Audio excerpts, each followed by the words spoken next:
Chapter 441 Counteroffensive by Hydesgrain. It didn't take long before everyone was done eating and Shane gave Jason a short summary about what had happened. Apparently, there had been a few older subordinates of the Drake family within the Myoldra army.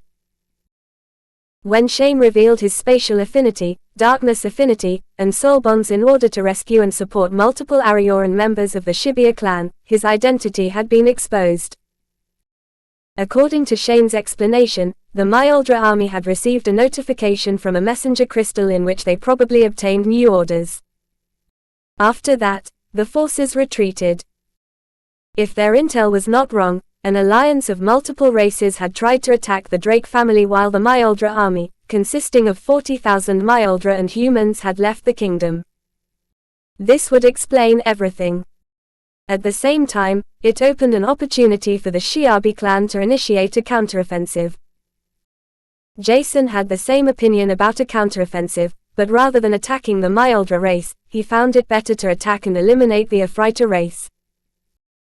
If I'm not wrong, the Ephrata race doesn't have an arch-enemy that joined the war on Argos, right? However, there's still several 100,000 individuals.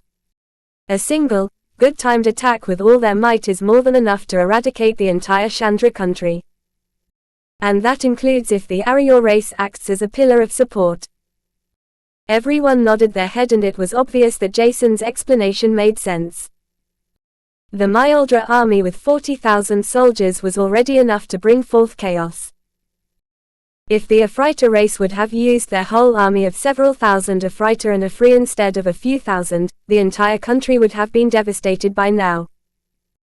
Fasro, who had listened carefully, translated everything to Isla, and Midra, who was unable to understand a few more complex words.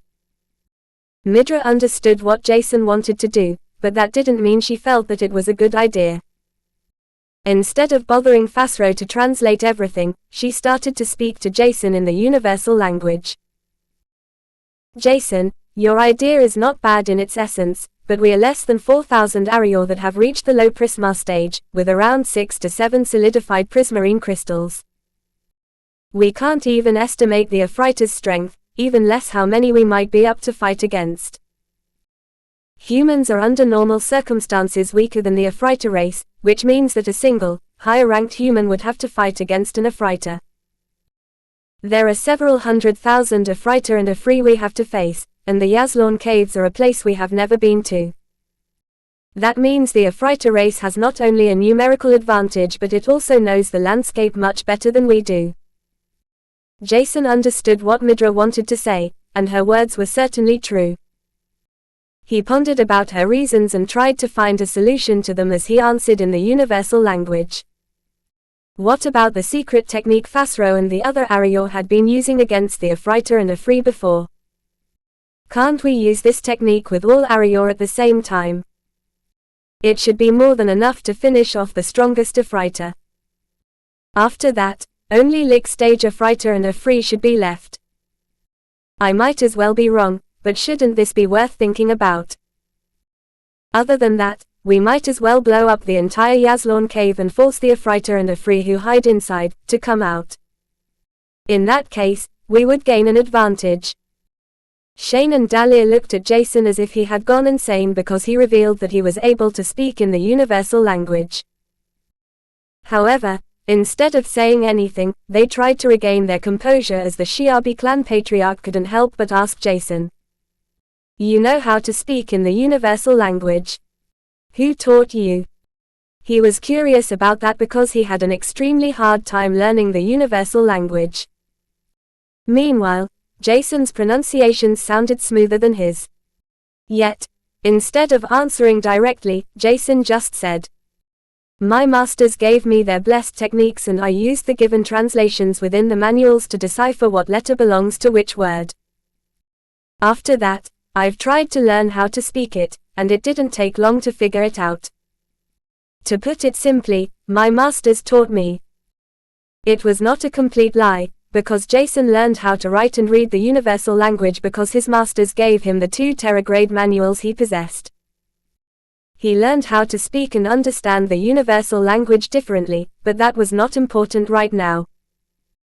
Midra thought about Jason's words, and even she had to acknowledge that the perfect timing for a counteroffensive was right now.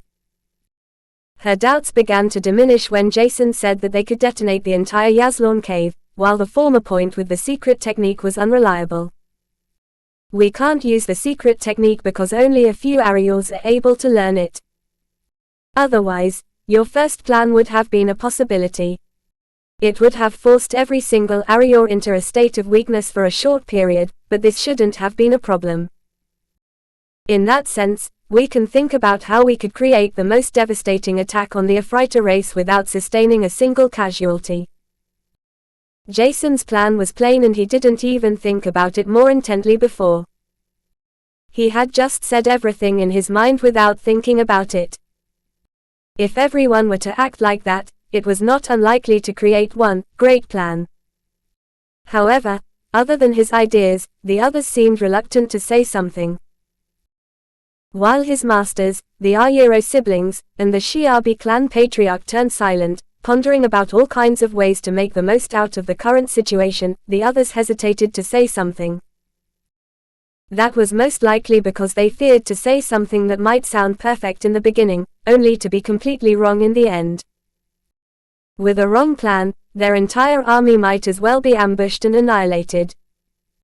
As such, 3 days had passed before the scouts which the Shiabi clan patriarch had sent out returned with great news. The Yazlorn caves harbor less than 300,000 different mana fluctuations of living beings. Deducting the number of mana fluctuations that are completely different to those of the Ephrata and Efri, there are less than 200,000 opponents.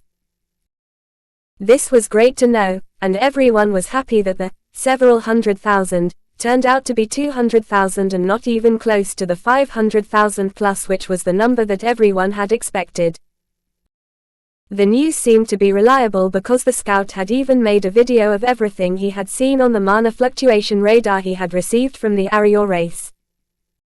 Despite knowing that the number was only 200,000 Ephrata and Efri, Jason felt that something was odd. Why would the Ephrata I tortured reveal instinctively, driven by fear, that they had several 100,000 members if it's less than 200,000? Shouldn't it have been more like 100,000 in that case? Jason felt a bad premonition, but the stated facts proved that his doubts were wrong. Even in the surrounding areas, there were no news or even mana fluctuations from other Ephrata and Efri. This led even Jason to believe that they might have overestimated the Ephrata's intel about several thousand Ephrata and Efri. Never in his dreams would Jason have imagined that the decision they were about to take would be one of the biggest regrets in his entire life. Chapter 442 Deceived by Hydesgrain. After they had heard the intel that less than 200,000 Ephrata and Efri were hiding within the Yazlorn caves, everyone felt at ease. Even Midra, who was worried about what they should do, was of the opinion that they should attack as long as their timing was good.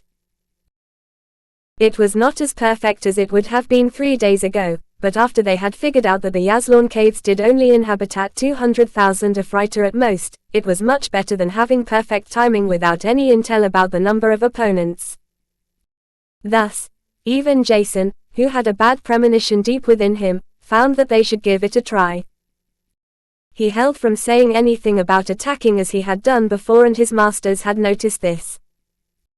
They had asked him about what was going on, but not even Jason was sure what had caused the bad premonition. As such, he could only say that he felt weird about the Ephrata and the intel of the Ephrata he had tortured.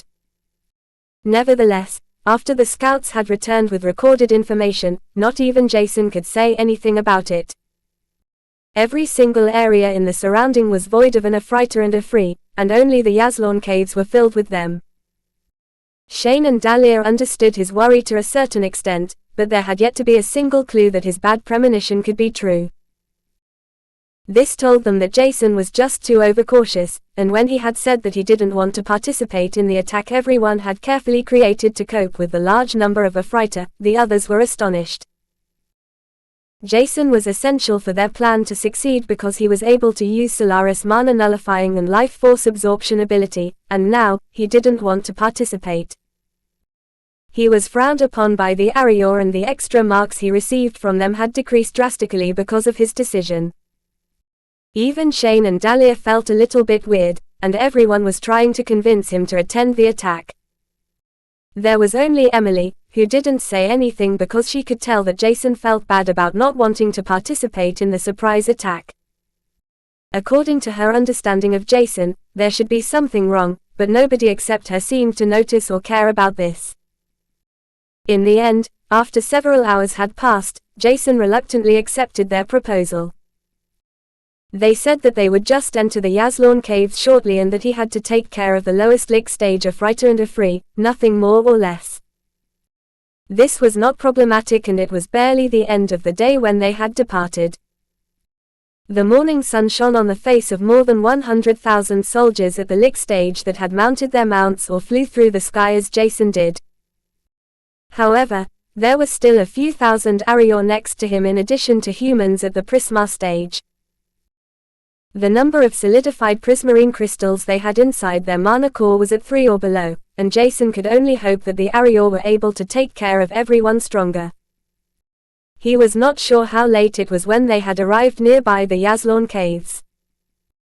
Their distance was still far enough for Jason to be unable to see anything clearly with his mana eyes, and the only thing he could outline were several tens thousand bipedal beings, that were most likely Afri. He had yet to find a single Afrita, but that was not what he tried to perceive right now. They're really less than 200,000 opponents. Jason had tried to use his mana eyes to see something odd in the surrounding areas for the last 2 hours. But he had yet to find something that seemed to be wrong. Did I become too cautious? He wondered, and it didn't pass much time before the Arior and others had finished their final preparations. They didn't want to attract too much attention, which was the reason for them to use simple high mana density bombs, instead of large-scale bombs that would destroy the Yazlorn Caves completely. By utilizing the Shabi clan members and Shane's spatial affinity, this shouldn't be much of a problem, and 24 high mana density bombs should be enough to eradicate the largest masses of Afrita. That was if they didn't notice the ambush early, and to countermeasures against it. There was nothing like a perfect plan because it was always possible for unforeseen things to happen. A plan might seem perfect if he was employed perfectly, but trusting a plan, just because one thought that it's perfect, was imbecility. Nevertheless, Jason had to acknowledge that the plan they employed was not bad. When they had arrived in front of the Yazlorn Caves, the members with a spatial affinity released their mana fluctuations as small spatial portals appeared in front of them. This should have been noticed by the Afrita and Afri, but it had already been too late to do something because the high mana density bombs had already ignited and thrown through the spatial portals. Only a moment later, the ground below them shook as 24 explosions that came from the Yazlorn Caves resounded through the surroundings. At the same time, Jason's mana eyes perceived how tens of thousands of Afri had been obliterated in an instant. Yet, instead of feeling gleeful or overjoyed, Jason couldn't help but stare through the ground, with his mana eyes full utilized as he tried to make sense of the mess he perceived within the Yazlorn Cave. What am I missing? Jason was not sure what he missed, but it was definitely something important.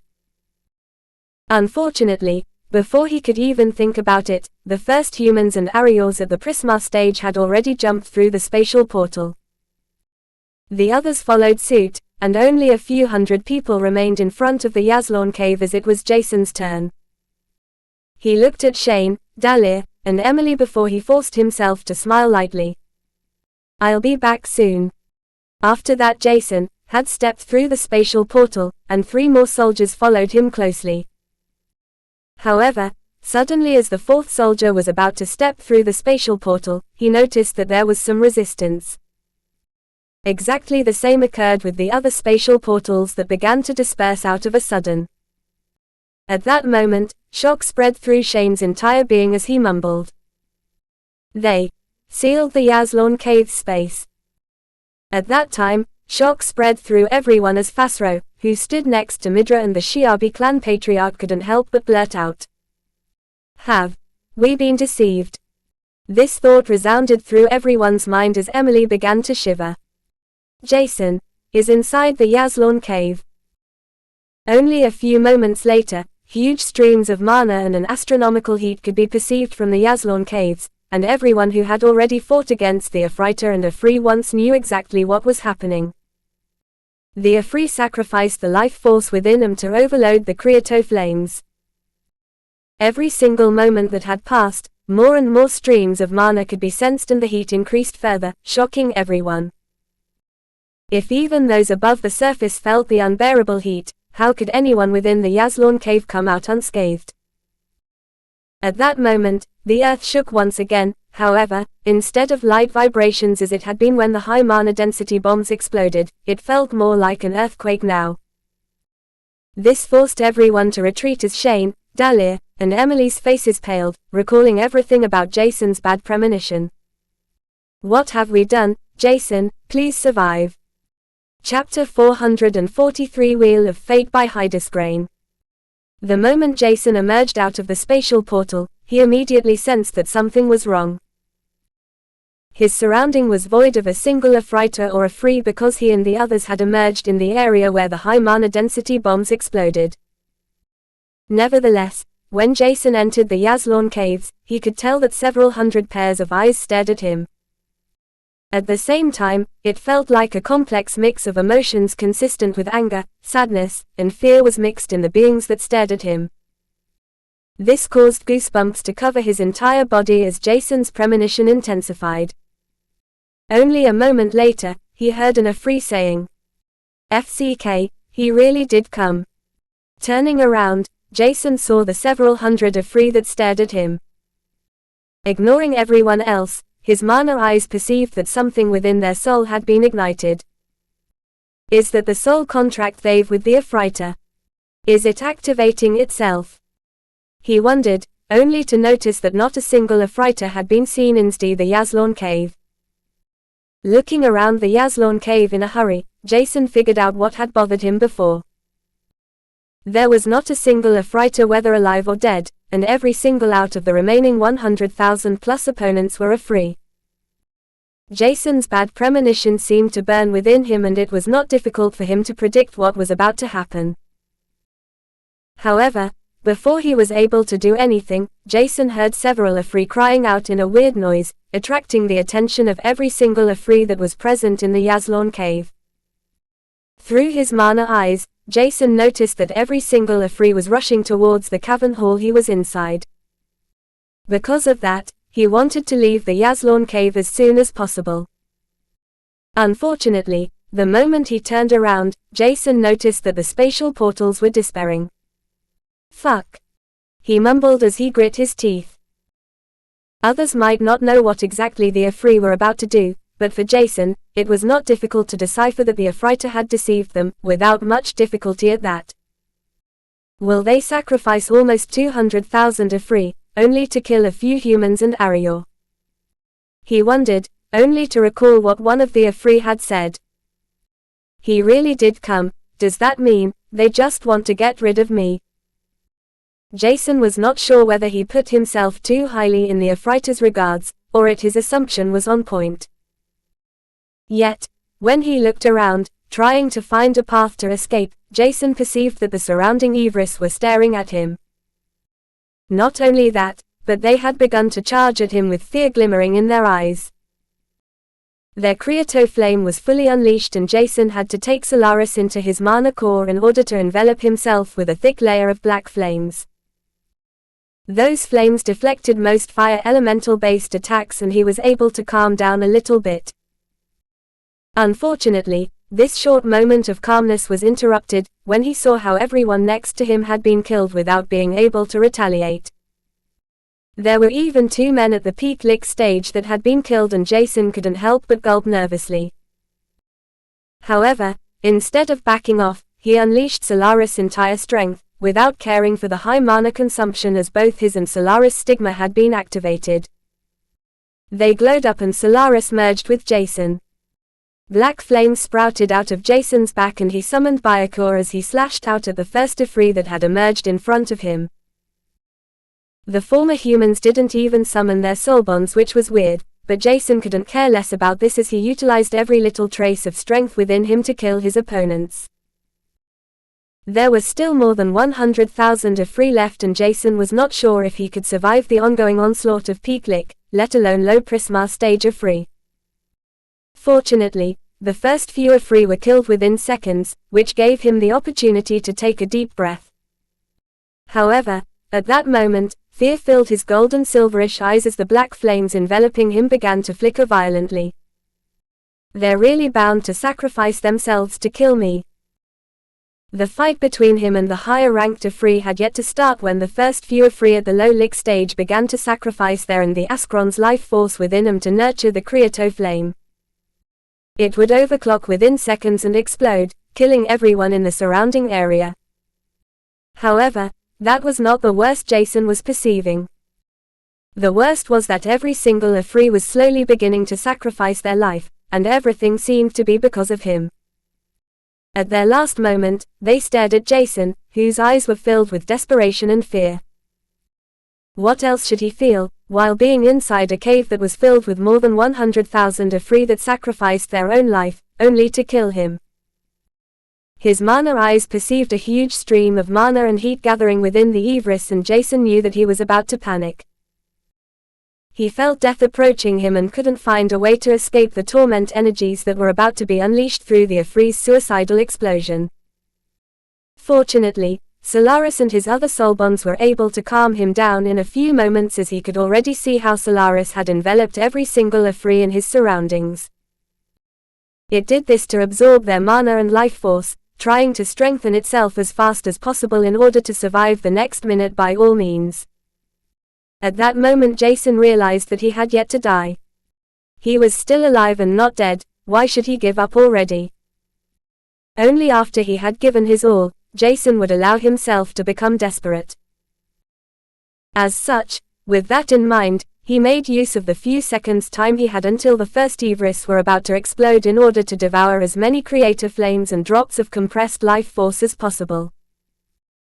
Yet, instead of targeting the low Lick Ifri which Solaris flames took care of, Jason slashed Byakuya at the weakened Peak Lick and low Prisma stage Ivris that were weakened due to the life force that had left their body before he tore out their mana cores. They were burning, and the sheer energy within them caused Jason to feel goosebumps all over his body. Nevertheless, Solaris absorbed everything greedily, and when there were only a few moments left before the first Ifri exploded, Jason ascended to the cavern hall's ceiling with terrific speed. As he had reached the ceiling, Jason slashed at it several dozen times in rapid succession before a small hole, barely enough to contain a single person, was built. Please, let it work. He squeezed himself into the hole before he ordered Solaris to retrace the wings on his back. Instead, it should construct a small drill to dig deeper into the cavern wall. At the same time, Jason released compressed flames in front of him, trying to negate the unbearable heat that had already filled the entire surrounding. It was barely of any use, and Jason was not sure how long he was able to endure it, as Solaris notified him that it was unable to make use of the life force it had absorbed. The sheer quantity and quality of energy radiating from the compressed drops of life force shouldn't have been enough to empower Solaris for the next few hours.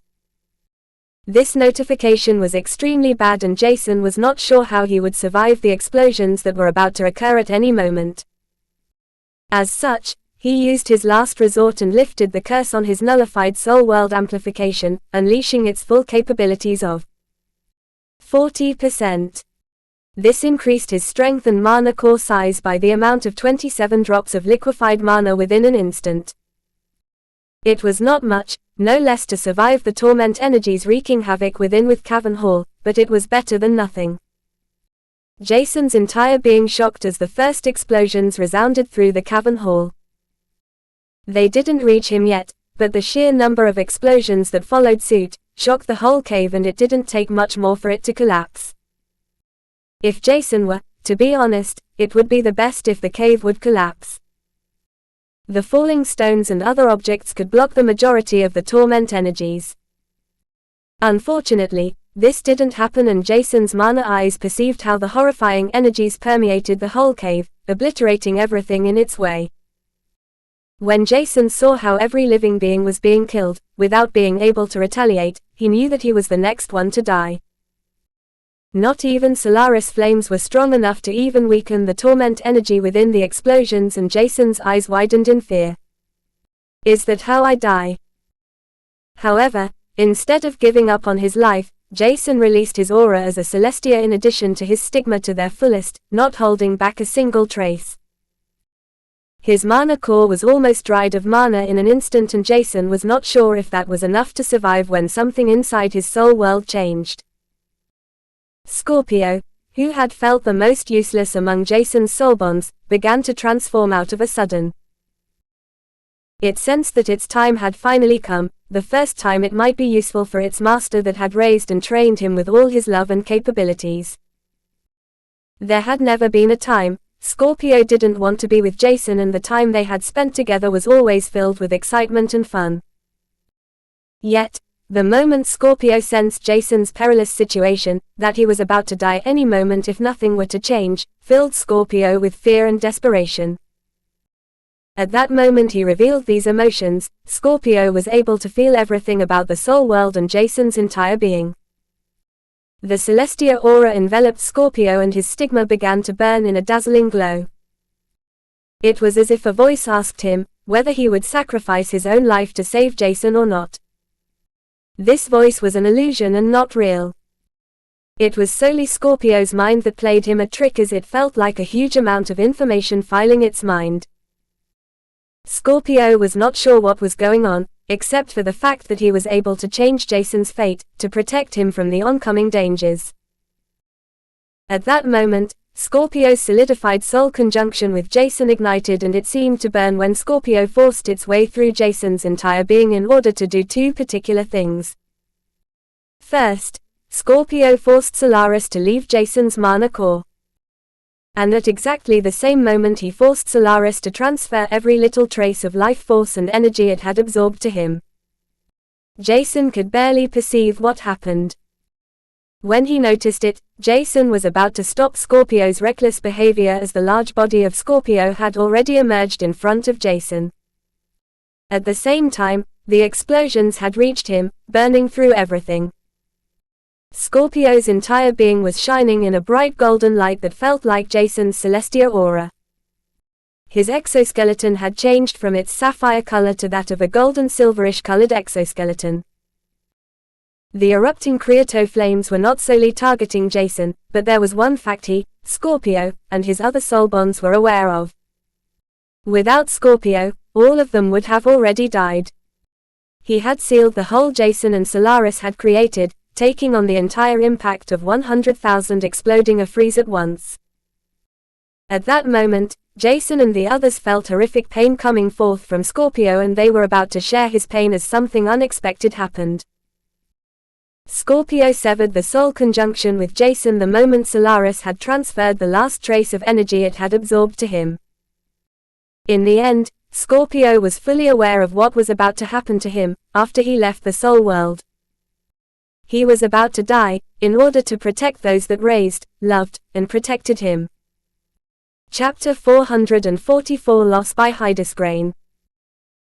Jason was unable to move or do anything to rescue Scorpio, who was bearing the terrific pain without issuing a single noise. Artemis was screaming out in frightened desperation, knowing what Scorpio, her rival, but also her family, was doing. She wanted to help him out, support Scorpio, prevent him from being forced to endure everything alone, and protect both Jason and Scorpio. However, Jason had already sealed his entire soul world with gritted teeth. His eyes were filled with tears as Scorpio's exoskeleton that had turned golden began to show the first signs of cracking. No. He was not sure what to do, and his train of thoughts had become a whole mess. Nothing Jason thought of seemed to be helpful, and he could barely take out a few high-grade potions from his spatial ring as he wanted to pour them into Scorpio's mouth. Yet, before he was even able to open the vials, the potion's content had already evaporated. Not even tears streamed down his cheeks as he began to stare at Scorpio, who released his happiness as he had always done. "How can you be happy right now?" Jason shouted as he felt a heat wave streaming through the tiny openings Scorpio couldn't cover. Not even Jason's his resistance to heat was able to endure the sheer might of several tens of thousand overclocked creosote flames that imploded. Jason felt that his skin was burning as if it was melting. But that didn't matter to him as he noticed that the cracks on Scorpio's exoskeleton deepened. The explosion didn't even last half a minute before it dissipated, but Jason's entire body had been burned. Yet, at the same time, his celestial aura that had enveloped him protected Jason from most major injuries. Nevertheless, despite the unbearable pain he felt as his burned skin that adhered to the molten stones around him was torn apart, Jason could only think about one thing. Please be alive. Jason could only see Scorpio's front and he was not sure how the majority of his body was looking like. However, what Jason was seeing in front of him was already more than enough for him to be frightened. Only a few moments after the explosions had stopped, the gravitational force pulled Scorpio from the ceiling as he fell to the ground. When Jason saw this, he didn't care about his own safety as he jumped after his dear soulbond. Solaris, who barely noticed this, had to enter Jason's mana core to manifest tiny wings with the last traces of strength it had left.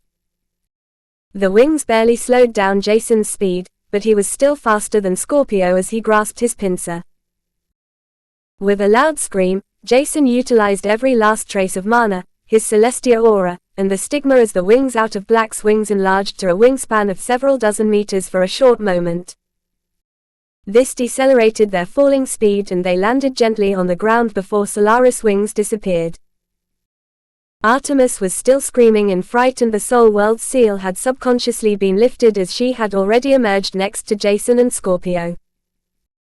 In the beginning, Jason had been unable to see how Scorpio's backside looked like, however, the moment when he finally saw it, he was barely able to contain himself as tears streamed down his burned cheeks. His entire being looked extremely hideous right now because almost everything about Jason had been burned, yet, Scorpio looked even worse. While Jason had still a little bit of unscathed skin left in some areas, his spatial ring and other extremely high-grade objects were seemingly unscathed. However, was that really what mattered to Jason, who saw that Scorpio's entire backside had been obliterated? There was barely his small head and front side left.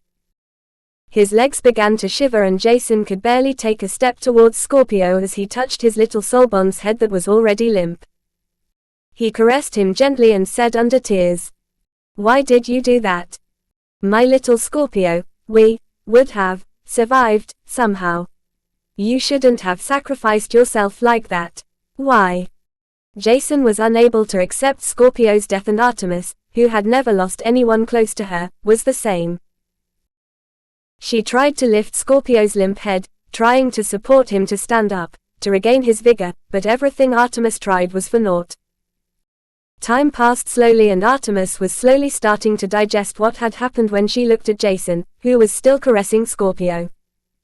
He was crying and trying to find a solution on how every one of them could have survived. However, in the end, there was not a single path that could have been taken differently, except listening to his gut feeling and not participating in the Yazlon Caves ambush. It was his fault for. "You've rescued all of us, good job my little one. I'm proud of you." Jason knew that Scorpio was unable to hear him, but he felt like he had to tell his loved soulbond that he had done well. If possible, Jason would have done everything to prevent Scorpio's death, but there was nothing he could do to change what had passed. He began to curse himself for not trusting his gut feeling, for following the others inside the Yazlon cave, for not treating Scorpio as he had deserved, for being too weak to protect those he wanted to protect. Scorpio, with the lowest potential, had to protect him with his life so that Jason could survive. Gritting his teeth, his celestial aura erupted as faint traces of a blood-red color intertwined with it.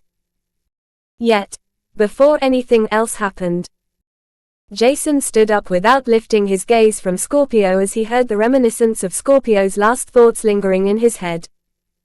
"Was I finally useful for Master? This caused all emotions that were about to be suppressed into Jason to resurface, and he began to cry bitterly, with Artemis doing the same next to him. Solaris, who felt emotions like sadness and frustration for the first time in its life, was unable to cry. However, its revelation of anguish was different as it released the torment emotions it had accumulated. It was unknown how much time flew by when Jason's tears had ceased. The determination could be seen in his teary eyes. Never, never will I allow a soul bond of mine to sacrifice their life to save mine. Nobody knew how the future would fare, but Jason would give his utmost efforts to become stronger, as fast as possible, in order to prevent anyone from being able to save him, because he would protect himself now. During the time that had passed, the Celestia aura that had faint traces of a blood-red color within him had reverted to the familiar golden silverish color as it enveloped Jason, soothing his wounds and the pain caused by the burned skin. Suddenly, Jason's stigma and that of his soul bonds began to ignite, while Scorpio's stigma ignited one last time. At that time, Jason felt that the injury Scorpio's death had caused to the soul world was healing at a rapid pace. Somehow, unaware of the reason for this sensation, Jason could also instinctively tell that he had to do something else. The soul world core wants Scorpio. His entire being was still filled with agony, but it was slowly substituted by the thought of the culprit that deceived them. Ephrata. The Ephrata race had tricked them, and fled. Not only did they enter Canir to use it as training grounds for their soldiers to earn experience, but they had also sacrificed 200,000 Ephrata to ambush him. This was the main cause for Scorpio's death, and when Jason began to understand this, wrath began to devour him. The only thing that calmed himself down was the thought of his soul world core merging with Scorpio, whose stigma was slowly diminishing. Within a moment, he had calmed down as Jason instinctively lifted his hand to touch Scorpio's stigma. He caressed it, while lamenting about his stupidity for trusting others' opinions about the dangers of the Yazlon caves more than his gut feeling. This was something he shouldn't have done. Jason was already missing Scorpio, and the pain in his heart began to widen. Chapter 445 Never Be Apart by Hydesgrain. Scorpio had died, and everyone had to accept this fact even if it was hard. However, that didn't mean they would be apart from each other. When Jason came in contact with Scorpio's stigma, his damaged body appeared inside the soul world, right below the soul world core that began to shine in a bright light. While Scorpio's golden body began to disintegrate, the energy particles that manifested out of the disintegrating body began to inscribe something within the soul world core that had the size of a tennis ball. The emblem of a golden-colored scorpion was engraved on the soul world core, while the remaining energy merged with the damaged soul world, healing it. Jason was not sure why, but he felt emotional when he saw that Scorpio had been engraved on his soul world core. This feeling worsened, even more, when he felt how the connection to his poison affinity had been severed. Only Scorpio's poison resistance remained because Jason's body had already merged with it for a long time. Artemis had entered the soul world to witness everything, but this didn't console her even a little bit. She was still filled with agony and sadness about Scorpio's death, but at the same time, her anger towards the Ephrata race, the main culprit for Scorpio's sacrifice, intensified. Jason was staring at his soul world core for a long time, and it was only when the cave around him seemed to collapse that he regained his senses. His eyes seemed to have lost some of their liveliness, and Jason didn't even bother to hasten his steps as he searched his way out of the Yazlon caves. This was unproblematic through his mana eyes, and the only thing that kept him from fainting on the spot due to his exhaustion and his will of life that seemed to dissipate, was because Scorpio had sacrificed his life for him. He had also merged with his soul world core. Because of that, they would never be apart. It was somewhat comforting, even if it didn't make anything better. He was feeling guilty about the fact that others were able to convince him to enter the Yazlon caves despite his gut feeling.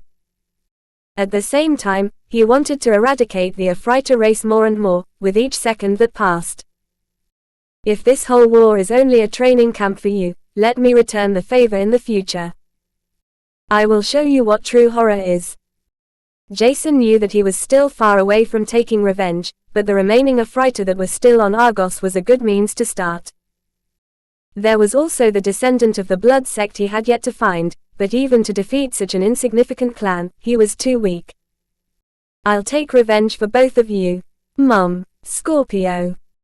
Once again, someone, who was precious to him, had been taken away without being able to do anything against it. This caused Jason's mind to be filled with the thought of taking revenge and wrath. His kind and gentle Celestia aura began to change from the golden silverish aura that had already been tainted by a faint blood red hue to a denser crimson color that intensified the further Jason's wrath and thoughts of revenge deepened. At the same time, on a supermaximum-sized planet, inside a white palace that was located on a ginormous mountain, far away from all kinds of living beings, lived a small race with a few thousand individuals. Everything was peaceful, and the dense energies that were attracted to the White Palace, which released powerful currents of divine energy. Suddenly, one of the beings habituating the White Palace was forcefully drawn out of his cultivation as his silver eyes widened in shock. It was Yaldra, Jason's father and a being from the Celestia race, who couldn't help but feel weird as he sensed something unfamiliar being transferred to him. The connection he was barely able to maintain with his son, Jason, was transmitting signs of breaking apart. Yaldra was able to feel Jason's emotions that were filled with agony, rage, and the distinct desire to kill by all means. Is that his human blood? He tried to exert the connection he had with Jason to tell him to stop, to calm down, because he was going down the wrong path. However, he was unable to reach Jason, and worry began to fill his mind. Fight against the desire to kill, otherwise, it might be too late. Meanwhile, Jason didn't notice anything that happened, and he barely perceived that his Celestia aura's color was slowly changing. He simply thought that it was something normal that the Celestia aura would change according to one's thoughts and emotions. Thus, Jason didn't mind it. When he had left the Yazlorn caves, they had collapsed, but Jason didn't even realize this. The only thing he was able to do was to take out a coat from his spatial ring as it had begun to rain. The heavy raindrops ached on his burned skin, but Jason could only barely feel them. He was not sure how far he had walked or how much time had passed when he sensed strong mana fluctuations from above him. His mana eyes had already detected them before, and Jason knew that it was not a hostile race, which was enough for him to ignore their entire existence. Jason did not even bother to take a closer look to see whether it were human scouts of his allies or maybe even the Drake family. He just walked ahead straight towards the direction of the Shabi clan headquarters. In the end, he was glad that nobody took notice of him for the time being, because he was able to digest what had happened. Scorpio is really dead. This was the most difficult to accept for Jason and Artemis, that had just begun to notice how important Scorpio was to them. They never expected to be separated from each other, let alone that one of them might die one day. Jason was not sure when it was, but he sensed that the humans he had seen earlier had returned, with humans that had familiar fluctuations next to them. Yet, instead of feeling relieved or anything like that, Jason's eyes that were eerily dim averted their attention from the humans that were in fact his masters and Emily, before he continued his path towards the Shabi clan. Jason's Celestia was also released without being suppressed. Because of that, both Shane and Dahlia immediately knew that something was wrong. Not only does he not care about suppressing his aura, but it's also entirely different than it had been before. Shane summarized what everyone was noticing, and the two scouts that were supposed to search for survivors of the incident of the Yazlorn cave during the last few days were shocked to see Jason. However, from the description of the amount of liquefied mana drops within Jason's mana core and his aura that was manifold times stronger than his mana core indicated, they had easily deciphered who they had found. Jason had been the sole survivor they had found, and it was great that the young man, the person everyone hoped to survive, had survived. Yet, something seemed to be wrong, which was the reason for the two scouts to return to the Shabi clan's headquarters to report Jason's survival. They had returned with his masters, but even they seemed to be unsure what to do. Emily, who was not sure what Shane and Dahlia were waiting for, had ordered her soulbond to dive towards Jason, who didn't seem to care about anything. At that moment, through the heavy rain, Jason's raincoat slipped from his head. When the lesser typhoon Rockwing generated currents of wind, the coat that was barely laid on his naked body fell on the ground, revealing Jason's entire being. At that time, Emily had already appeared in front of Jason, whom she could see completely. However, instead of feeling embarrassed because she was able to see everything about Jason, only shock and fright could be seen in her eyes as she screamed out. The others that were flying at a higher altitude could only see Jason's head, but that was already enough for both Shane and Dahlia to turn worried as they approached him as fast as possible. Emily's scream resounded through the surroundings, and the moment Dahlia saw Jason, she could barely hold back from screaming out to as Shane, whose eyes were widened in shock, couldn't help but say, "How are you still alive looking like that? Are you even alive?" Jason's eyes seemed lifeless and his entire body had been burned. There was not a single inch of unscathed skin left. They had been exhilarated that Jason had survived before, but now, they just wondered how Jason was able to survive with injuries like that. 2 days had already passed since the Afreeze self-detonation, after all. Chapter 446 Acceptance by Hydesgrain. 2 months had passed since the incident at the Yazlawn Caves, and there was no news about the appearance of a single Afrighter. It was New Year's Eve, but nobody had the intention to celebrate it. The entire year had been one terrifying incident after another, without signs of good news. Rather than becoming better, the whole situation on Canir seemed to have worsened the more time passed. After the incident at the Yazlawn Caves that killed every participant except one person, who behaved as if he was dead from the inside, the Drake family had approached the Shiabi clan headquarters. Within the group that approached them, Jael Drake, the Drake family patriarch, had been present too. Everyone knew that this was bad. However, instead of demanding or attacking the Shiabi clan, Jael Drake just said a few words. "Shane Blair, I know that you're here. Don't try to hide from me. Answer me just one question honestly. Otherwise, I'll destroy the whole Chandra country during the next few days." Because it was already known that Shane's existence had been exposed, there was no need for him to hide anymore. As such, he revealed himself and flew into the air to answer Jael Drake's next question. "Did you kill my ancestor?" It was a simple question and the answer was obvious to both sides, yet Jael Drake wanted to go sure about this fact. After Shane had answered the question honestly with a simple, yet heavy, yes, the small but powerful group behind Jael Drake turned around as he had said. "Prepare yourself for the new year because it will be your last. Everything you've witnessed this year will become even worse than you could have ever imagined, and you will lose everyone dear to you. That is a promise." When Jael Drake had finished his threat, he left Shane and the Shiabi clan's headquarters once again, while the atmosphere had become heavy. Shane had only 2 people he held dearly, while there was another one who was about to become important to him. Dahlia was his wife and he would do everything for her, and her disciple Emily was someone Shane was slowly becoming attached to. However, Jason was as important to Shane as Dahlia, and it was painful to see how much he had suffered during the last 2 months. It felt as if Jason was dead from the inside, and he had yet to overcome the sorrow and agony of Scorpio's death. Some humans might not be able to understand how Jason was feeling. But everyone who had established a fortified soul conjunction with a soul bond they had raised since their birth, only to see it die in front of them, knew how much Jason suffered. If that was everything, it would have already been enough to feel as if one's world was about to collapse, but Jason had to witness his soul bond sacrificing its life while bearing a tremendous amount of pain. In the end, nobody, except Jason himself, was able to overcome this sorrow of his. It didn't take long for him to change into the moveless statue he had become after he had returned to the Shiabi clan headquarters. His physical wounds and burned skin might have already healed, but that was not everything. The biggest wound he had sustained was within his heart. His burned skin healed, while Jason's hair grew back at a rapid pace, but the wound within his heart didn't seem to close, instead, it widened. Jason had felt exactly the same when his mother has died, and it took him a long time to continue with his life as if nothing had happened.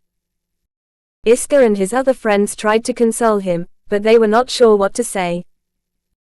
They never had to face a similar problem as Jason, and only Shane was able to tell him a story of his. He had undergone a similar situation. It might have been less cruel, but every single time one lost someone dear, it was something painful. As the best tip, Shane said to overcome a loss was to stand up, to become stronger, and to never let anyone dear to one die, ever again. Thanks to that, and the others' efforts to console him, Jason had been able to get the hang of himself. Nevertheless, he neither talked nor did something with the others.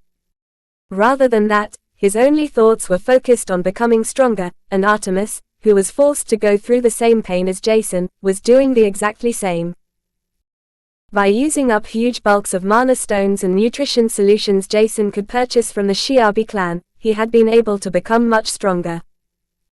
In the end, he didn't even care about concealing his stigma from the Arior race or Shiabi clan anymore. Jason was just focusing on becoming stronger. By utilizing the stigma with its fullest capabilities, he had been able to absorb much more mana than he would have been under normal circumstances. At the same time, his liquefaction process accelerated drastically. In the beginning, nobody noticed anything about Jason's high mana absorption rate, but when the quantity of mana he could absorb had started to reach the threshold of the Arior race, the people living nearby him started to become curious. Yet, they held themselves back in order to give Jason some space to cope with the pain in his own way. However, that was only until Jason's mana absorption outweighed that of prodigies of the Arior race. It seemed like Jason was only missing high-quality mana stones. Fasro and the other Ario SR had yet to enter the hall Jason had received from the Shiabi clan patriarch to cultivate without being disturbed from his surroundings. They were curious and wanted to figure out what was going on with Jason, but at the same time, they didn't want to be rude, or even worse, interrupt his cultivation process. Instead, they took out high-grade mana stones of a great quality which they laid down in front of the door to Jason's hall. This was how the Arior showed their condolences about the loss he had to process and overcome. Normally, other races wouldn't understand the bond between humans and their soul bonds, but after Shane had explained it in simple terms, everyone began to comprehend the importance of soul bonds and how firm the relationship between both humans and their soul bonds could become. It was not that everyone was close to their soul bonds, but Shane had also explained what exactly a fortified soul conjunction meant. If one were to say that it was just a firm connection between a master and their soul bond, it would be an underestimation. In the end, it was more like master and soul bond started to become part of one entity. It was impossible to call them multiple individuals anymore, but were slowly turning into one entity. With that in mind, a part of Jason had just died and the Arior could hardly process how painful this had to be. Yet, when they had wanted to return to their camp, Fasro, his sisters, and a few other Ariors that wanted to give the condolences to Jason saw him leaving his cultivation room to bring the mana stones inside. At that moment, they sensed his overwhelming aura and his golden silverish stigma that glimmered brightly. Everyone present stiffened at that moment, and their mind was unable to comprehend what was going on. Jason, are you really a human? Yet, at that time, Jason didn't seem to have heard Fasro, who had asked him a question, as he had turned around to continue cultivating. Even though the Ariors that had been present wanted to figure out more from Jason, they had seen his eyes that seemed to be more dead than alive. As such, they knew that it was useless to ask him any questions. This led them to revert their attention to Jason's masters, Shane and Dahlia, who should know more about Jason than they did. Unfortunately, neither Shane nor Dahlia said anything about Jason's origin when they had asked him. Instead, they asked in return, "Can't you guys tell which race he comes from?" Other races were able to do that. With this, Shane and Dahlia meant the Shadow Walker, Deep Sea Scion, and Ganassia that had perceived Jason's aura before. Yet, when they had heard Midra's answer, worry overcame them. I've never perceived an aura like this. His stigma is genuine and naturally awakened, which means that he hails from an extremely strong race, but this aura. It's gentle, kind and full of, yet thirsting for blood, revenge, to kill and eradicate everything that stands in its way. Chapter 447 Forced Maturing by Hydesgrain. Since the day Shane and Dahlia had heard about Jason's aura, they had been worrying about him. However, that seemed to be unfounded as he emerged outside the cultivation room on New Year's Eve. I used up everything I've accumulated, Jason thought while grinding his teeth. Kanir's mana was just too scarce and the number of cultivation resources he had felt insignificant, almost non-existent. If it had been possible, Jason would have absorbed mana for several more months. Unfortunately, this was not possible. Instead, he had to acquire more resources now. While the number of unique liquefied drops of mana that were 3 times more compressed than normal ones increased from 4 to 20 within 2 months, his physical strength had increased even more.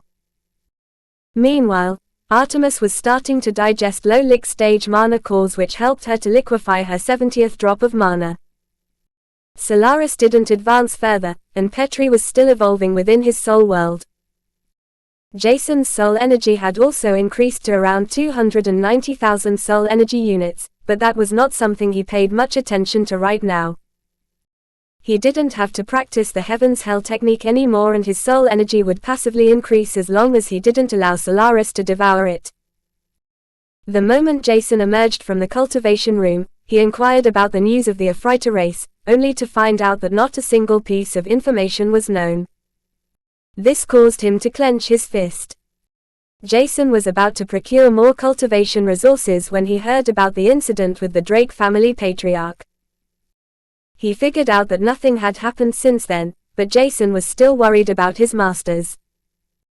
The threat they had received was more like a warning if he understood everything correctly, but this was exactly what caused him to be worried. Why should the Drake family patriarch warn them? Was it to instill fear, or was there something more important behind their warning?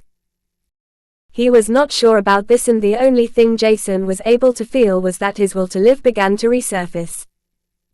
When he heard that his masters were in danger, Jason felt emotions other than hate and anger within him, and Jason told himself that he wouldn't allow them to die. If it was necessary, he would even burn his life force. Until now, he never gave them anything back, which he wanted to change slowly. If he was able to protect them, why shouldn't he do so? Right now, Jason assumed that his strength was comparable to that of someone with 200 drops of liquefied mana. If he were to add Solaris' strong flames and other means to enhance his combat prowess, it would be even higher than that. In the end, Jason had 20 drops of compressed liquefied drops of mana that were as strong as 60 drops of common liquefied drops of mana, while his primal awakening had increased his strength by roughly 80 drops of mana. Additionally, his refined physique had received a boost in his physical strength equal to 15 drops of liquefied mana. Meanwhile, his soul world's amplification of 40% had been released since the incident at the Yazlorn Caves, which meant that he received a share of Artemis and Petri's strength. Jason missed Scorpio a lot, but he had slowly begun to digest that his dear soulbond had truly died. This didn't make the situation better, and the guilt trap within him was still seemingly burning him from the inside.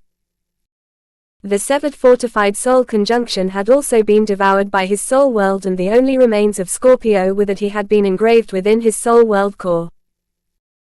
Jason was still not as lively and happy as before because he had been thrown into the cruel reality once again, but he had realized that avoiding Scorpio's death as he had done with his mother's murder during his childhood, was impossible.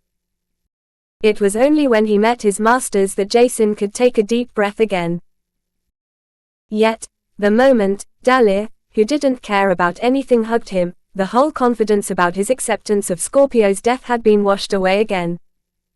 I know that you're still not over it. Cry as much as you want and then, take care of those Ephritas once we find them. Even though Dahlia's words hit the bullseye, Jason was unable to cry anymore. Instead of behaving like the child everyone ought to be once, he decided to become different. He had mourned long enough and it was time to face reality. The situation on Argos was about to worsen and the tension increased with every day passing. Furthermore, the number of foreign races that participated in the Great Argos War seemed to have increased, while their numbers were constantly increasing too. As such, Jason couldn't just mourn and be distracted, at least not if he wanted to protect others. Scorpio had died because he had been too weak, and Jason wouldn't accept seeing this a second time. Had Jason known how perilous and dark the future was about to become, he would have never thought about fighting back with his current strength. Instead, he would have fled along with everyone close to him. After Dahlia released him from her embrace, Jason announced that he required more cultivation resources and that he would join the other hunting groups. Every single individual of a foreign race had a spatial ring and the content within was more than enough to provide him with enough resources to cultivate for several days without being forced to restrict himself. With that in mind, he wanted to adjust himself to his newly gained strength, increase his combat experience against foreign races, and most importantly, show those foreign races that mankind was not just a pushover with whom they could do however they pleased. Shane and Dahlia knew that they were unable to hold him back, even if they wanted to. It looked like Jason's unbending desire had been released at once, and it was the first time for them to perceive Jason's aura in a detailed manner. That was what they were talking about? Dahlia mumbled, not sure what to think about the aura she perceived. Yet, before anything else could happen, Fasro and his sisters stormed into the room. Jason and the others were inside, followed by Iska and the rest. When everyone heard that Jason left the cultivation room for good, Iska and Jason's other friends, whom he hadn't talked to for some time, rushed towards him, while Fasro and his sisters were curious about his real identity. Jason's aura, stigma, and mana absorption rate were just too unique to ignore. The moment Jason saw everyone, he just nodded his head to greet them, without showing his smile as he would have usually done. His surroundings were also void of the calming and gentle aura he was usually releasing and filled all kinds of emotions. This caused Yoon, Iska, and Milan to look at Jason in confusion while Arya, who had nothing to do with Jason personally, could only stare at him. His tattoo is glowing. Jason was not even bothered about concealing the fact that he had genes from another race because humans couldn't differentiate transformed humans with a halfling as he was. It was only when Shane and Dahlia told him that he should prevent attracting too much attention that he reluctantly retraced his aura and stigma's glow. After that, he turned to Fasro because it was obvious what he wanted to know. Yet, despite liking Fasro and the Arior, Jason couldn't help but think that there was no need to answer them honestly. As such, he simply told Fasro, "What you think is probably right, but I won't go into detail. I don't know how it's possible either, so I would appreciate it if you guys could remain silent about it. At least, if the Arior clan doesn't want other races to find out everything, which would lead to them sending out troops to the Chandra country, right? It's not only the Shiabi clan or other big clans that would suffer through this, but also the Arior race, otherwise, there wouldn't be so many Arior trying to protect the curse-cleansing soulbond, right?" Jason's words were fierce and completely different from how he normally acted. This told everyone that he had yet to regain his old self, if that was even possible after what had happened to him. Fasro couldn't help but sigh deeply as he translated Jason's words to Isla, who was the most curious about Jason. After that he said, "Jason, just know that we don't plan to harm anyone here. Once you're ready and feel like sharing your secret, the Arior race, or I will lend you my time." Once Fasro had said that, he turned around and left the room as Jason said in the universal language, "Thank you for your understanding." Shane and Dahlia couldn't help but sigh when they saw how Jason acted. The situation we wanted to postpone at all costs has happened. He is forced to accept his fate and mature. Chapter 448, Support by Hydesgrain. Are you sure about entering close combat against the Four Common Races Alliance's army? Fasro asked, not sure what to think about Jason's idea. 2 days had passed since New Year and Jason had just renewed his knowledge about Kanir's situation.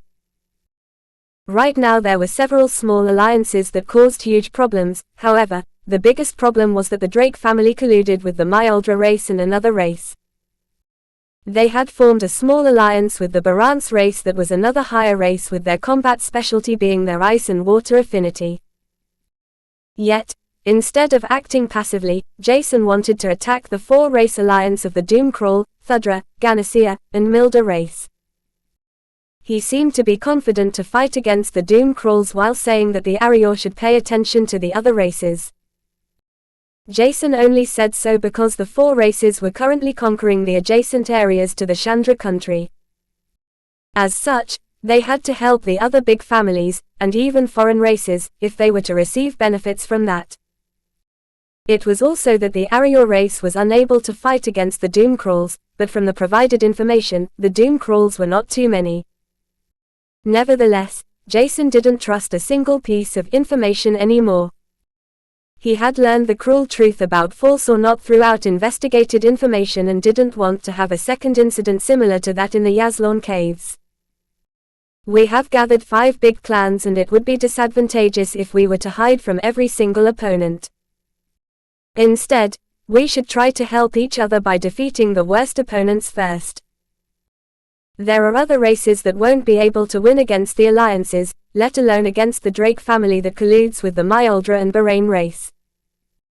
Right now, a big change is happening on Argos, and if we don't want to be at a disadvantage, we should utilize everything we can. Quote. Everyone was aware of the fact that the war on Argos had entered the most important phase. At least that was what one could decipher by the news they had received. 3 races had already fled from Argos because their loss was evident, and several more races were about to follow suit. They were barely holding on to the last ray of hope, trying to establish a large alliance with every race that was about to face a devastating defeat on Argos. However, that was easier said than done, because most of those races were far apart from each other and some had a complicated past. As such, there had to be a race that could combine those weak and almost destroyed races, which was in fact the Arior race. This was what Jason wanted them to become, but Fasro was not sure whether this was a good idea or not. Yet, Jason's next words were nothing but the cruel truth. Neither the Chandra country nor the Arior race are strong enough to fight against the Drake Alliance. They have 2 higher races as support and the Myoldra race is even stronger than the Arior race, right? That means if everyone wants to persist stagnating in this stupid behavior, we might as well give up. There was no need for Jason to hold back anymore. He didn't like the fact that everyone was trying to act reserved while facing the combined attack of multiple stronger races. Even with 5 big clans and the Arior race, they were barely strong enough to fight against the 4-race alliance that consisted of common races. This might be a great feat, but what use was that if they were unable to defeat 2 higher races and the Drake family together? Jason spoke nothing but the truth, and Midra, who could barely understand what he had said, began to speak with Fasro in the universal language. Only Jason understood them, but Midra was aware of this fact. As such, he was able to hear that she was supporting him. She didn't like to team up with common races whose army was on the verge of extinction. Nevertheless, this was the best idea they had, and making use of right was not that bad. At least until something else changed. There were also common races among them that wanted to enslave mankind, but one could take care of them after the biggest threats had been taken care of. That was logical and much better than trying to fight without reinforcement. Alright, let's think of a plan to make use of your idea, and if it's feasible we should employ it. After Fasro agreed, the others Jason had already convinced about his idea before sighed in relief. Shane and Dahlia had been unsure about his idea to search for more reinforcement among the foreign races, but it was logical. They had more powerhouses than mankind had, which meant that foreign races were a better reinforcement than other big families and clans. The 5 big clans they had gathered were barely enough to fight against a single fully armed common race according to the Arior race, and Jason thought that this was already exaggerated. In the end, only the Doom Crawls might be suitable opponents for the 5 big clans, because their only advantage was their strong physique. The weak curse Doom Crawls harbored didn't affect the human body much. As such, the big clans and Arior race had to show their combat prowess while fighting against the small 4-race alliance instead of other races. If there were no major problems, the other races in the Chandra country's surroundings would accept teaming up with the Arior race, as they were a higher race and strong enough to defeat multiple common races at once. At least that was what one would see, and those foreign races, Jason wanted to target with this indirect advertisement of the big clans and Arior's strength would be dazzled by misplaced information.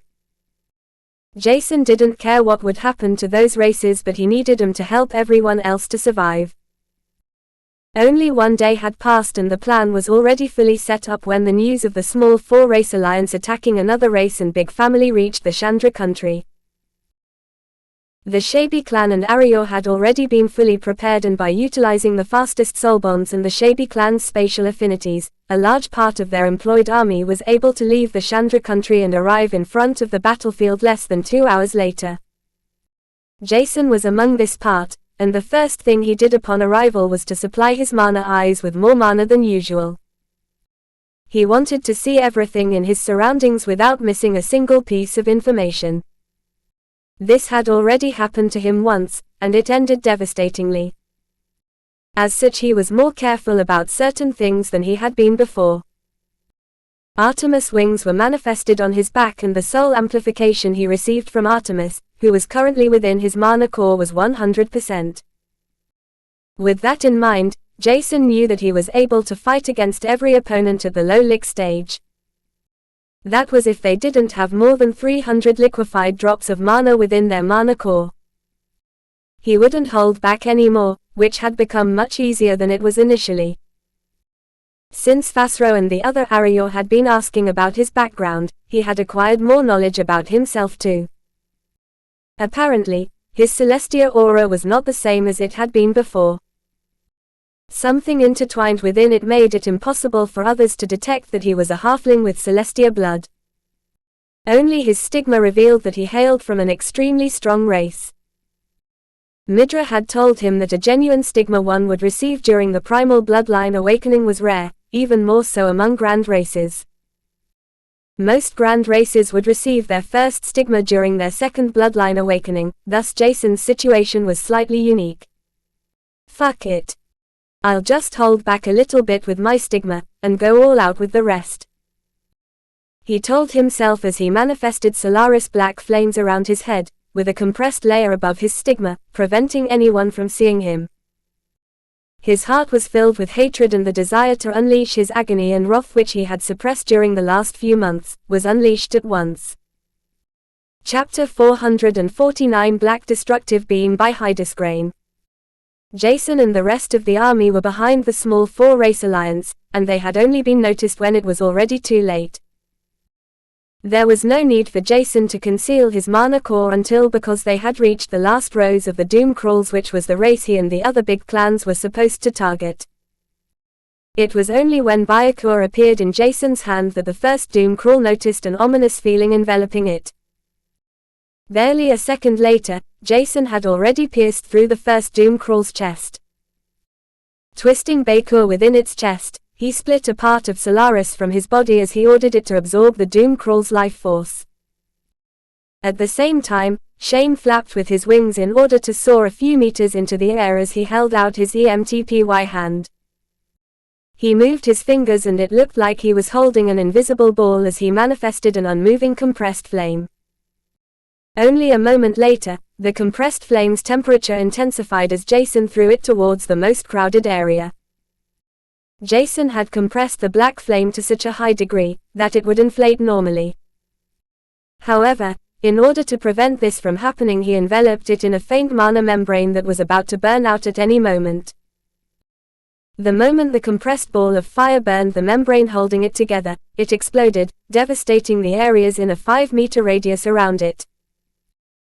Yet, Instead of slacking off, Jason had already manifested several hundred icicles which he shot towards the lowest lick stage Doomcrawls that were trying to start a counteroffensive against the huge crowd of humans that attacked them out of nowhere. Artemis icicles were unable to kill a single opponent, but it was more than enough to distract, or even injure most Doomcrawls. It was not long after that Jason dived towards the next Doomcrawls. Though before he was able to massacre a path through the Doomcrawls with less than 200 liquefied drops of mana, a Doomcrawl with 300 drops of mana within its mana core appeared in front of him. "You're dead meat," is shouted out in the universal language, and Jason only retorted, "We'll see who'll be dead first." At that moment, he released the entire transformed Celestia aura and his stigma began to glow brightly. However, instead of attacking directly, Jason exerted Petri's race-specific weakening for the first time since he had obtained it.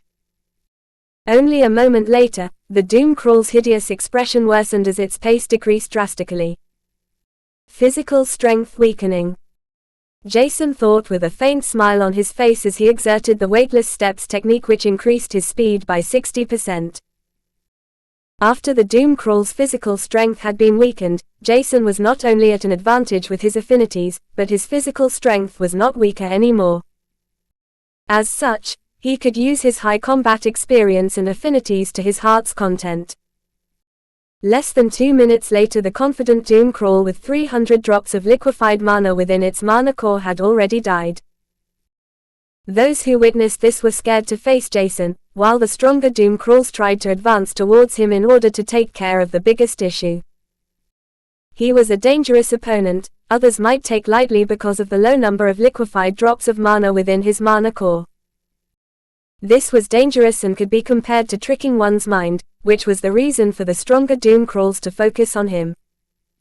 Yet, this caused them to be distracted, and the big families used this out to kill exactly those Doomcrawls. Jason was not sure how high the numerical advantage was, but the Doomcrawls seemed to balance everything out through their extreme physical strength. He needed around 2 minutes to defeat a stronger Doomcrawl while using Petri's curse. His combat experience and the black fire affinity that was already on par with late lick ranked affinities were unique too. Unfortunately, Jason was unable to utilize Solaris affinity however he wanted because he didn't have an efficient way to replenish his mana if he were to use Solaris' entire strength. The mana consumption was simply too high and Jason had to pay attention to this. If Kanir's naturally generated mana had been a few times higher, this wouldn't be a problem and Jason would have been confident in defeating most opponents in his proximity. The only advantage Solaris could utilize was to absorb others' life force. Yet, this didn't give much mana to Solaris and instead, it served a different purpose. Petri was still evolving, however, when it sensed the Doomcrawl's curse that was intertwined with their life force, it transmitted its desire to absorb their life force. Jason was not sure whether Petri was an endless hole, demanding more and more life force without showing any result, or if it was truly beneficial to strengthen the petrification serpent.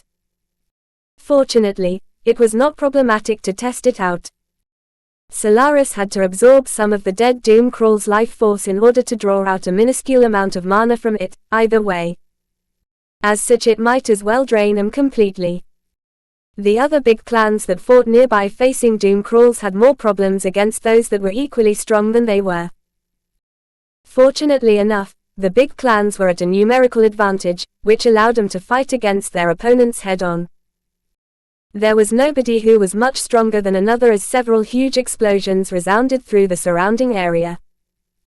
Since they had arrived, not even 10 minutes had passed but the tides of the battle had already shifted.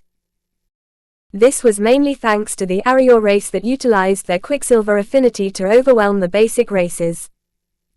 They were able to retaliate, but it was obvious how vast the difference between common and higher races was. Their combat prowess and experience were already enough to allow Jason to perceive this. However, the way most Arior were able to utilize their affinity was superior to every being he had ever seen using affinities. Since the first time Jason saw them fighting, he was intrigued about the wide variety of attacks they could execute. It was not only complex but also extremely powerful. This was also where he received the idea to create the detonating black ball of fire. Yet, when he recalled how Isla had shot a beam of compressed quicksilver at him, Jason couldn't help but feel that he should try out something similar. His mana eyes had imprinted every single move of mana Isla had executed during that time after all. Solaris knew exactly what Jason wanted to accomplish after he had transmitted his memories to it. However, to Jason's astonishment, Solaris told him that he should point with his index finger towards a Doomcrawl. After he had followed Solaris' instructions, Jason felt how it began to take control over the black flame affinity as it led it through his body towards Jason's index finger. Only a moment later, when it reached the tip of his finger, Solaris accumulated a large amount of mana before he ignited a tiny, yet highly compressed flame manifested in front of Jason's index finger. Seconds later, when a large amount of mana had been stored within his index finger, everything was released at once. When the stored mana had been released, Jason's entire index finger felt as if it was breaking multiple times owing to the terrific high impact. However, when he saw how he shot out a highly compressed beam of mana that was completely intertwined with Solaris' black flames, Jason couldn't help but fall in awe. Isn't this attack similar to a laser gun? Just several dozen times more powerful. The moment Jason shot out the black fire beam, a shockwave spread out from him. Two Doomcrawls that stood nearby each other had been pierced by the black fire beam before its might decreased drastically. Even though the beam's might had decreased, it was only barely unable to kill the third Doomcrawl that had already a small hole in its chest. At that moment everyone, whether it was friend or foe, stared at Jason, who held his index finger that seemed to be burned and broken, in shock. He had to utilize a decent amount of mana, but with the thoughts and ideas that had begun to implant themselves into Jason's mind, he couldn't care less about the pain as he mumbled. That's it. Chapter 450 Natural Fighter by Hydesgrain. Nobody knew what Jason was thinking except himself. From his expression, however, one could tell that it was something great for his allies and dangerous for his opponents. Yet, Jason was oblivious to everything as he thought about the fact that mankind had been trying to advance in its technology section for a long time. I've already fought with different pistols, would this work too? There was an idea in his mind and he was eager to test it out soon. However, before he would be able to return and start testing out multiple things that were on his mind, they had to defeat the army of the Small Four Race Alliance. Jason was not sure how many opponents there were, but his confidence increased when he thought about his ideas as he subconsciously blurted out. We should finish this quickly, otherwise, I might forget some ideas. Jason was restless and excitement filled him for the first time since Scorpio had sacrificed his life to protect him. The Doomcrawls noticed the threat coming from Jason, but before they could do something to him, he had already disappeared from the spot he stood only a moment ago. Circulating mana through his entire body, Jason's speed accelerated by a small margin while the weightless steps technique he had already fully utilized increased it further. His mana consumption was large, yet, by storing a few high-grade mana stones within his belt and pockets, his passive mana gathering was strong enough to balance his mana consumption. Thanks to fully utilizing his stigma, not only the passive mana gathering but also circulating and annexing it within his mana core were much faster than it had ever been. As such, he had to replace the used-up mana stones with new ones every few minutes. In the meantime, he picked up a few spatial rings from the deceased Doomcrawls to replenish his used-up stockpile of mana stones. The whole battlefield was littered with corpses and Jason sensed that the surrounding area began to tense up more with time passing.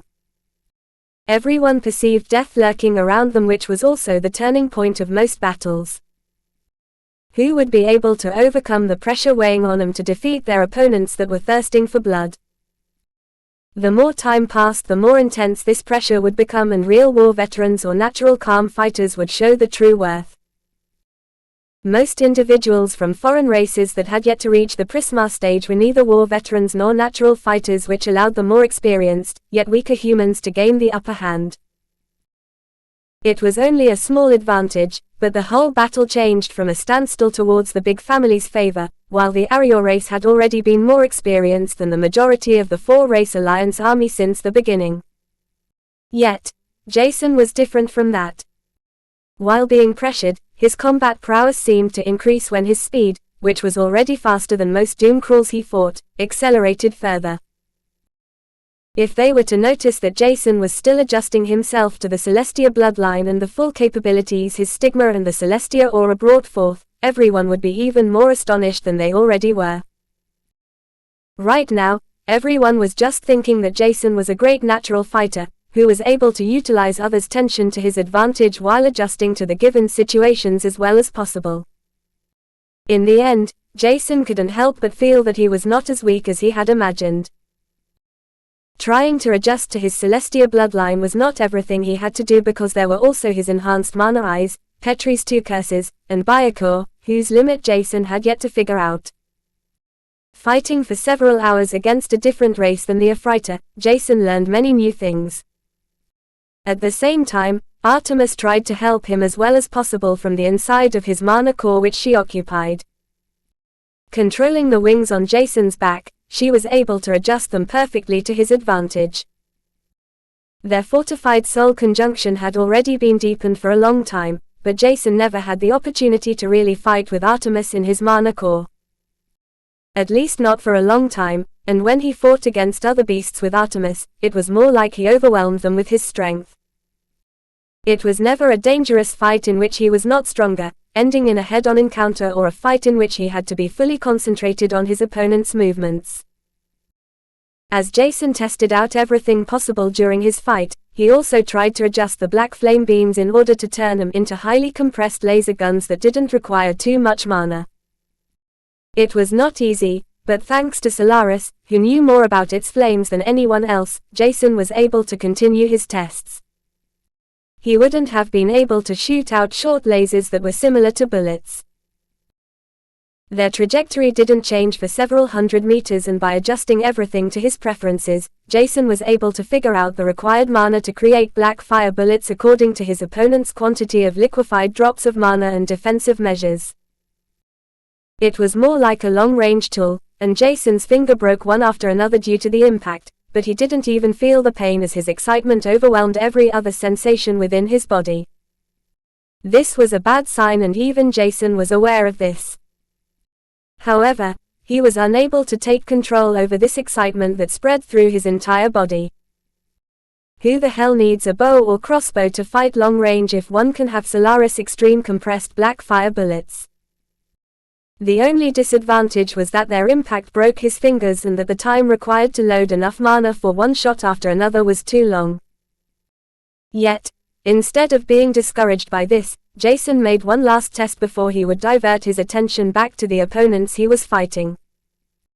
Leading 5 compressed strings of mana into each finger of his free hand, he wanted to see whether it was possible to shoot 5 black fire bullets at once. From the logical point of view, this should be possible, but Jacen was fully aware that it took much longer than shooting one bullet after another. As such, he waited for the perfect moment before he shot the 5 bullets at a Doomcrawls that was about to reach an Arior whose mana core was heavily injured after fighting several opponents at the same mana core stage at once. While the black fire bullets left his hand, he could feel his hand bursting open, and the pain he was unable to feel prior flooded him at once. Gritting his teeth, he rushed towards the Arior while Solaris summoned a small flame within his injured hand.